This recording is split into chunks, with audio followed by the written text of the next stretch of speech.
O criminólogo americano Edwin Sutherland diz que da mesma maneira que uma dor é um sintoma de que há algo errado com o corpo, o crime é um sintoma de que há algo errado com a sociedade, a demonstração da desestruturação daquela sociedade. E é justamente isso que temos com Coringa de Todd Phillips, a demonstração de como um mundo doente resulta no mais doente dos vilões de quadrinhos.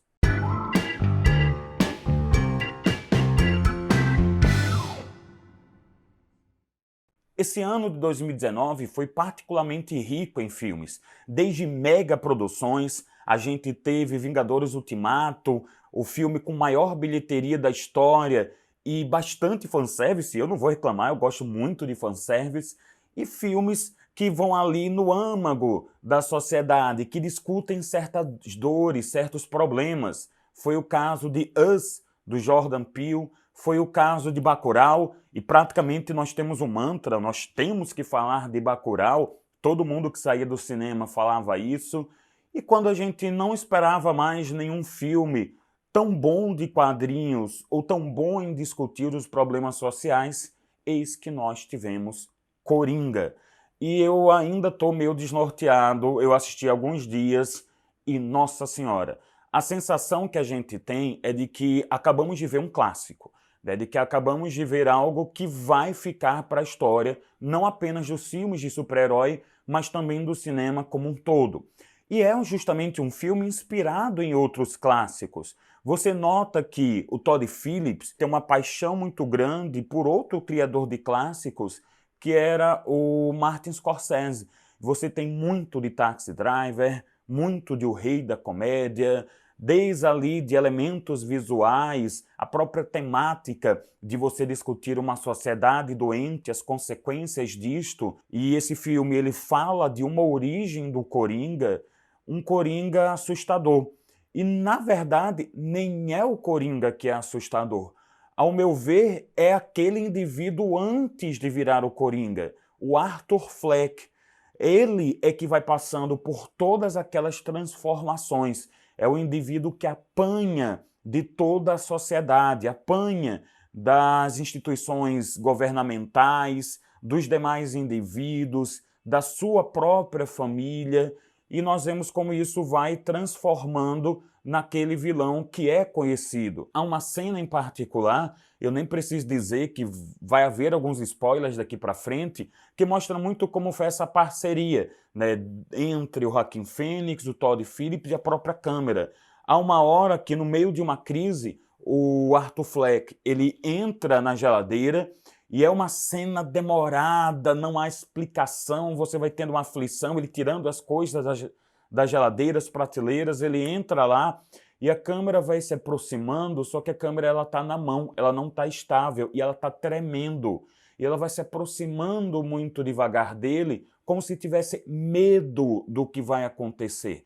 É, inclusive, o momento que a mãe dele está no hospital e você tem medo de que haja notícia de que ela vai morrer, e isso acabe despirocando ele, né? Isso acabe terminando um processo que já havia iniciado no filme. E aí eu queria aproveitar para explicar um pouco exatamente o que vai acontecendo com ele e linkar com a criminologia. A criminologia é uma ciência que está ligada ao direito penal. A gente não pode confundir com ele. O direito penal é uma ciência jurídica e é uma ciência que estuda a norma do direito. É algo que está no mundo do dever ser. Eu vou estudar a lei penal que foi criada, vou estudar como ela deve ser aplicada e tudo mais, né? Interpretada, etc. Já a criminologia é uma ciência do ser, é uma ciência empírica, de observação, e uma ciência interdisciplinar ou multidisciplinar, em que você vai analisar o crime a partir de uma série de aspectos.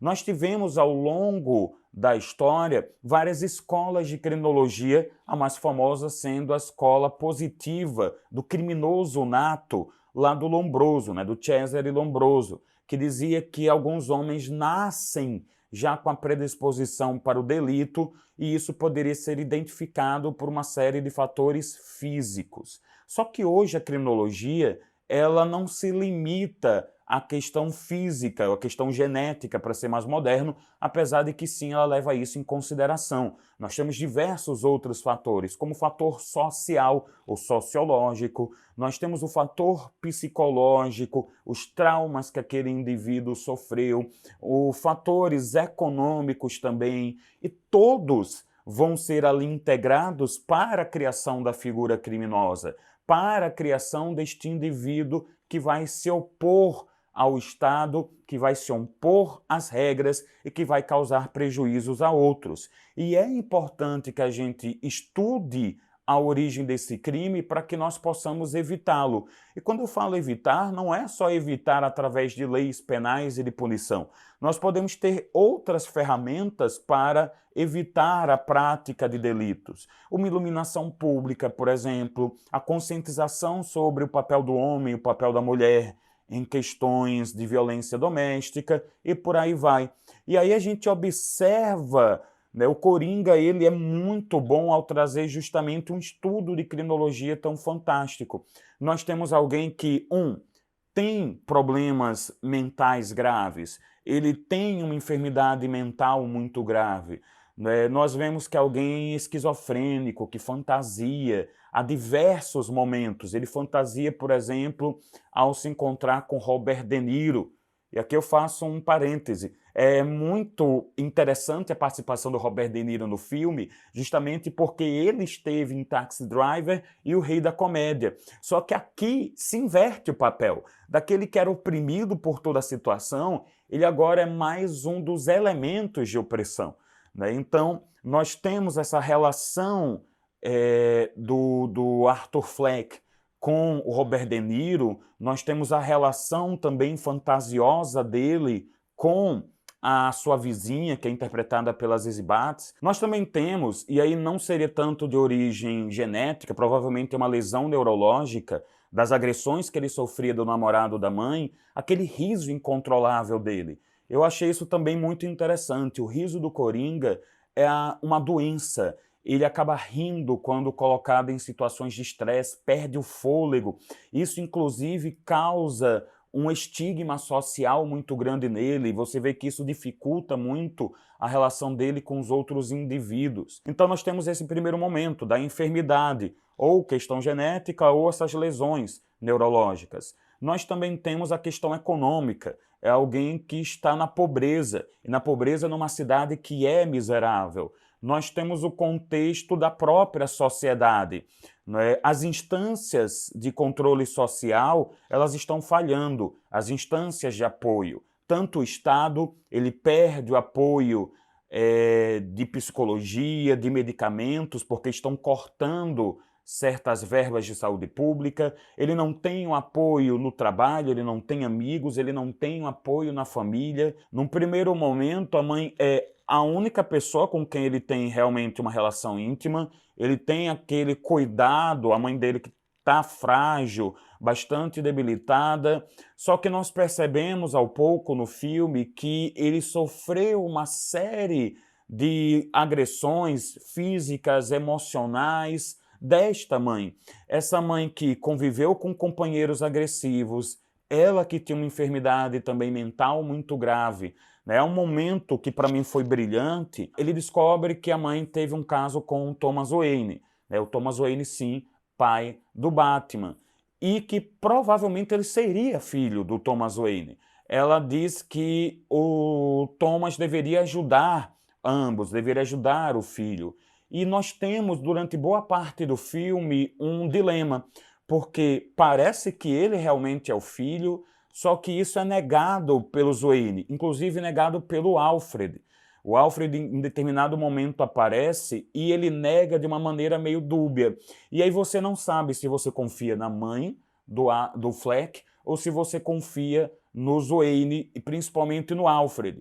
Então nós temos tudo isso. Quem é que está falando a verdade? Será que na verdade ele foi adotado como os Wayne estavam dizendo? Será que forjou-se a adoção para se esconder o caso e quem tem razão é a mãe dele? E tudo isso acaba culminando quando ele é agredido no metrô e atira em 3 playboyzinhos que estavam ali.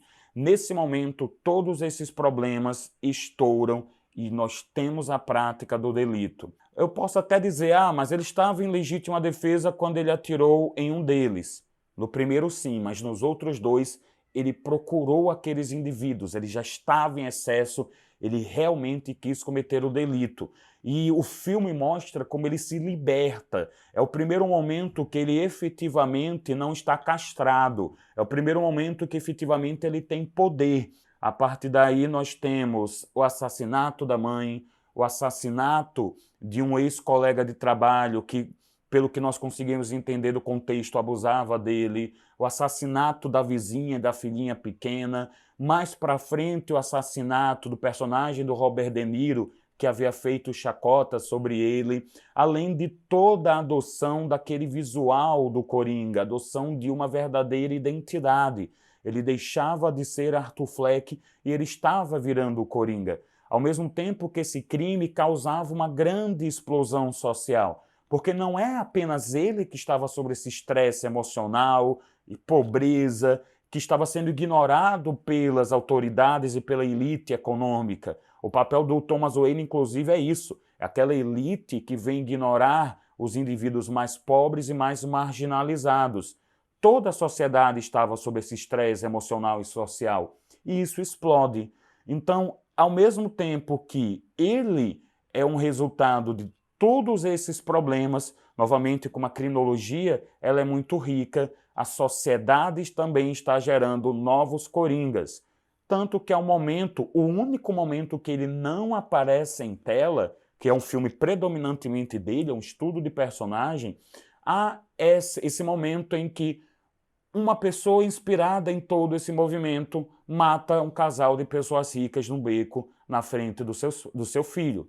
E sim, é a morte do Wayne, aquela morte clássica que a gente tem nos quadrinhos, inclusive com as pérolas da Martha Wayne voando. Coringa, para mim, é esse estudo de criminologia, esse estudo de indivíduos, um estudo sobre uma sociedade doente e pessoas doentes indo para a criminalidade. É claro que isso não isenta as escolhas que o Arthur Fleck fez. Ele escolheu canalizar todo esse sofrimento dele para causar mais sofrimento. A criminologia ela também trabalha essa questão da iniciativa individual, mas tendo em vista todo esse contexto.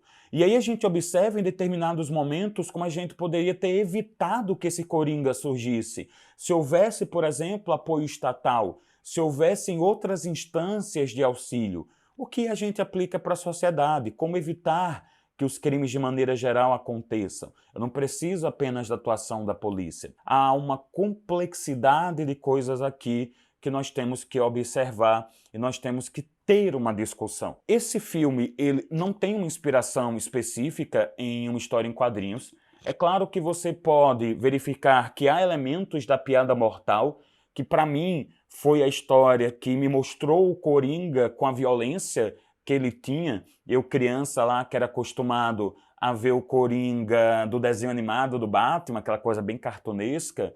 E há elementos, né? Ele como alguém pobre, surrado pela vida, um comediante fracassado, mas não há uma adaptação direta aqui. É um conjunto, na verdade, de elementos fora e dentro dos quadrinhos, e principalmente de uma observação social muito bem feita. E eu vou deixar um link aqui embaixo com algumas indicações de leitura, livro de Direito Penal, de Criminologia e A Piada Mortal, que é uma outra leitura do Coringa, aqui pelo Alan Moore, que escreveu o Watchmen, que também é uma boa obra sobre crime, sobre sociedade, e para mim é uma das leituras obrigatórias dos quadrinhos. Então é isso, nós ficamos por aqui com esse Direito à Cafeína. Curta, compartilhe com seus amigos, se inscreva e até a próxima.